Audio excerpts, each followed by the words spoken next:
किन्नर चुड़ैल। गोरखपुर नाम का एक गांव हुआ करता था। उस गांव में ज्यादा लोग नहीं रहते थे। उस गांव में एक गर्भवती विधवा औरत रहती थी। उस औरत का नाम कमला था। कमला अपने घर में अकेली रहती थी। उसके पति की सारी जायदाद उसके नाम हो गई थी, पर सभी गांव वाले उस औरत को मनहूस औरत समझा करते थे और सभी उससे नफरत किया करते थे। एक बार कमला राशन की दुकान पर खाने का सामान खरीदने जाती है। भैया जी, जरा 1 किलो दाल चावल देना। अरे हाय हाय हाय हाय हाय! अरे मनहूस औरत, मेरी दुकान में अपशुगन करवाने आ गई क्या? है? चल जा यहाँ से, मैं कुछ नहीं देने वाला हूँ तुझे। भाग भाग यहाँ से, चल जा, निकल। भैया जी, ऐसा मत कहिए, मैं गर्भवती हूँ, मुझे खाने की बहुत जरूरत है, मुझे खाना दे दीजिए। दुकानदार कमला को वहां से धक्के मारकर भगा देता है। तभी कमला रोते रोते उस गांव के किन्नरों के इलाके में आ जाती है। गांव वाले किन्नरों को उसी इलाके में रखा करते थे, क्योंकि वो लोग किन्नरों को पसंद नहीं करते थे और उनके इलाके में रहने से मना करते थे। तो किन्नरों ने उसी गांव में अपना एक इलाका बना लिया था। जब किन्नर लोग देखते हैं कि एक गर्भवती महिला रोते रोते उनके इलाके में आ गई है, तो सारे किन्नर कमला के पास जाकर उसका हाल पूछने लगते हैं। क्या हुआ बहन, तुम्हारी गर्भवती अवस्था में इतनी बुरी हालत कैसे? तुम रो क्यों रही हो? तुम डरो मत, हम तुम्हें कोई नुकसान नहीं पहुंचाएंगे। तुम शांत होकर सब बताओ कि हुआ क्या है। मैं कमला हूँ, मैं गांव के दूसरे इलाके से आई हूँ। 2 महीने पहले ही मेरे पति की मौत हुई है। मुझे गांव के लोग मनहूस मानते हैं, क्योंकि मैं विधवा हूँ और गर्भवती भी। वहाँ के लोग मुझे खाने के लिए कुछ बेचने के लिए भी तैयार नहीं, जिससे मेरा गुजारा नहीं हो रहा था। कोई बात नहीं कमला, हम तुम्हारा ख्याल रखेंगे। किन्नर लोग कमला को एक खाली घर में रहने के लिए जगह दे देते हैं और उसकी देखभाल भी करते हैं। कुछ ही महीने बाद कमला अपने बच्चे को जन्म देती है, पर अफसोस, कमला बच्चे को जन्म देते ही अपनी जान गंवा देती है। जब सब किन्नर बच्चे को देखते हैं तो बहुत खुश हो जाते हैं, क्योंकि वो बच्चा भी किन्नर ही था। कमला ने एक किन्नर बच्चे को जन्म दिया था। अब इस बच्चे की देखभाल कौन करेगा? हम तो इस बच्चे को गांव के दूसरे इलाके में भी नहीं भेज सकते। और तो क्या हुआ, इस बच्चे की माँ नहीं रही तो हम इसे पालेंगे। अब ये हमारे इलाके में रहेगा, हमारे साथ रहेगा। फिर वो किन्नर उस किन्नर बच्चे को गोद ले लेते हैं, उसका नामकरण कराते हैं। उस किन्नर बच्चे का नाम शक्ति रखा जाता है। देखते ही देखते शक्ति बड़ी होने लगती है। उसके रंग रूप बहुत सुंदर थे। वो बहुत सुंदर किन्नर दिखती है। एक दिन शक्ति एक किन्नर से पूछती है, माँ जी सुनिए ना, ये गांव के दूसरे इलाके में भी तो लोग रहते हैं, तो हम वहाँ क्यों नहीं जाते? हम उनसे अलग क्यों रहते हैं? शक्ति, क्योंकि वो लोग हमारे जैसे नहीं, वो लोग हमें पसंद नहीं करते, इसीलिए हम उनसे अलग रहते हैं। क्यों? वो हमें क्यों पसंद नहीं करते? मुझे एक बार उस इलाके में जाना है, मैं एक बार वहाँ जाकर घूम कर आऊं। शक्ति, खबरदार, जो तू उस इलाके में कभी भी गई तो अपनी जान नहीं गंवाना चाहती तो उस इलाके में कभी कदम भी नहीं रखेगी, समझी? इतना कहकर वो किन्नर वहां से चली जाती है। शक्ति उस किन्नर की बात सुनकर बहुत रोती है। माँ जी, ऐसा कैसे कह सकती है? उन्होंने इतनी सी बात के लिए मुझे इतना डांटा। अब तो मैं उस इलाके में जरूर जाऊंगी। फिर एक दिन शक्ति गांव के दूसरे इलाके में चुपके से जाती है। ये लोग तो हमारे जैसे ही इंसान हैं, तो ये हमसे नफरत क्यों करते हैं? जब शक्ति उस इलाके में पहुंचती है तो गांव के सारे आदमी उसके रूप से मोहित हो जाते हैं। वो लोग ये अंदाजा नहीं लगा पाते कि वो किन्नर है। शक्ति की सुंदरता देखकर सारे गांव वाले उसकी तारीफ करने लगते हैं। तभी गांव का चक्कर लगाने गांव के जमींदार का बेटा हर्ष वहां पहुंचता है।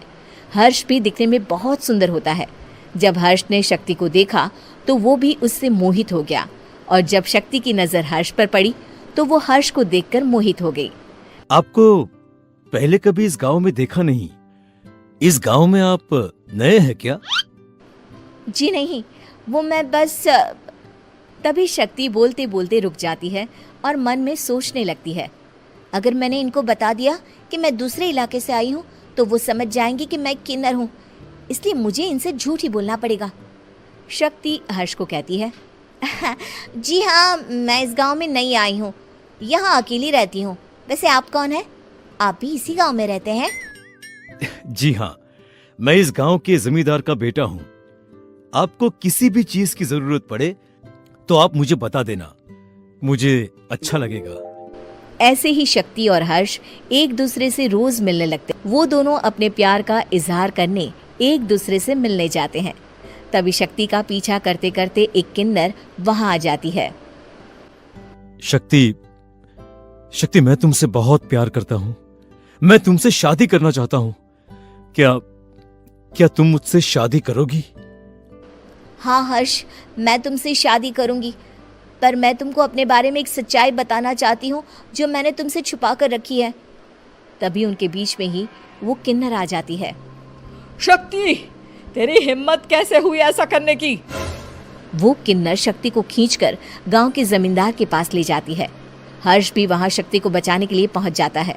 जमींदार शक्ति और हर्ष के प्यार के बारे में सुनकर गुस्से में आ जाता है और शक्ति को गांव के बाहर निकालने की सजा देता है। शक्ति ये बात सहन नहीं कर पाती और कुएं में कूदकर अपनी जान दे देती है। जमींदार हर्ष की शादी गांव की एक लड़की से करवा देता है, पर हर्ष इस शादी से खुश नहीं होता। शक्ति अपना बदला लेने के लिए मरने के बाद किन्नर चुड़ैल बन जाती है। अब मैं इन गाँव वालों को नहीं छोड़ूंगी, अब इनसे मैं अपने प्यार का बदला लूंगी। किन्नर चुड़ैल गांव वालों को परेशान करना शुरू कर देती है। एक बार वो रात को गांव के खेतों में पहुंच जाती है और वहां आग लगा देती है। सारी फसल जल के राख हो जाती है। जब एक आदमी रात को उठकर देखता है कि खेत में आग लग गई है तो वो वहां पहुंच जाता है। वो देखता है कि खेतों के बीचों बीच एक किन्नर चुड़ैल खड़ी है और वहां खड़े होकर ताली बजा रही है। गांव वाला किन्नर चुड़ैल को देखकर बेहोश हो जाता है।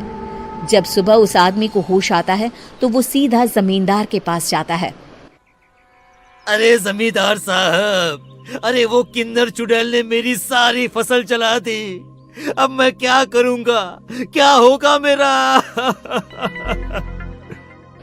जमींदार चुड़ैल किन्नर का नाम सुनते ही सब कुछ समझ जाता है। अब वो बहुत डर जाता है। उसी रात को जब जमींदार डर के मारे अपने कमरे में सो नहीं पाता, तभी वहां अचानक से किन्नर चुड़ैल आ जाती है। किन्नर चुड़ैल जोर जोर से जमींदार के आगे खड़ी होकर हंसने लगती है और ताली बजाने लगती है। जमींदार उस डरावनी किन्नर चुड़ैल को देखकर बहुत डर जाता है। तूने मेरे साथ बहुत बुरा किया, अब मैं तुझे जान से मार दूंगी। नहीं नहीं नहीं नहीं नहीं, मुझे माफ कर दो, मुझे मत मारो। मैं कभी ऐसा दोबारा नहीं करूंगा। अब तुम जो बोलोगी वही मैं करूंगा। ठीक है, मैं चाहती हूँ कि किन्नर इलाका गांव के इलाके से जुड़े और गांव का कोई भी आदमी किन्नर समाज से द्वेष ना करे, उससे नफरत ना करे, नहीं तो मैं सारे गांव को मार दूंगी। और तुम गांव में एक नया कानून बनाओ कि अगर किसी ने भी किन्नर समाज को हानि पहुंचाने की कोशिश भी करी या इनसे भेदभाव करने की भी कोशिश करी तो उनको कड़ी से कड़ी सजा मिलेगी। हाँ हाँ हाँ हाँ, मैं ऐसा ही करूंगा। तुम जो बोलोगी वो मैं करूंगा, पर मुझे जाने दो प्लीज। तब वो किन्नर चुड़ैल वहां से चली जाती है। गांव का जमींदार किन्नर चुड़ैल का कहा मानते हुए दोनों इलाकों को एक कर देता है और नया कानून भी लागू कर देता है। तब से वहां किन्नर समाज और बाकी गांव वाले शांतिपूर्वक रहने लगते हैं।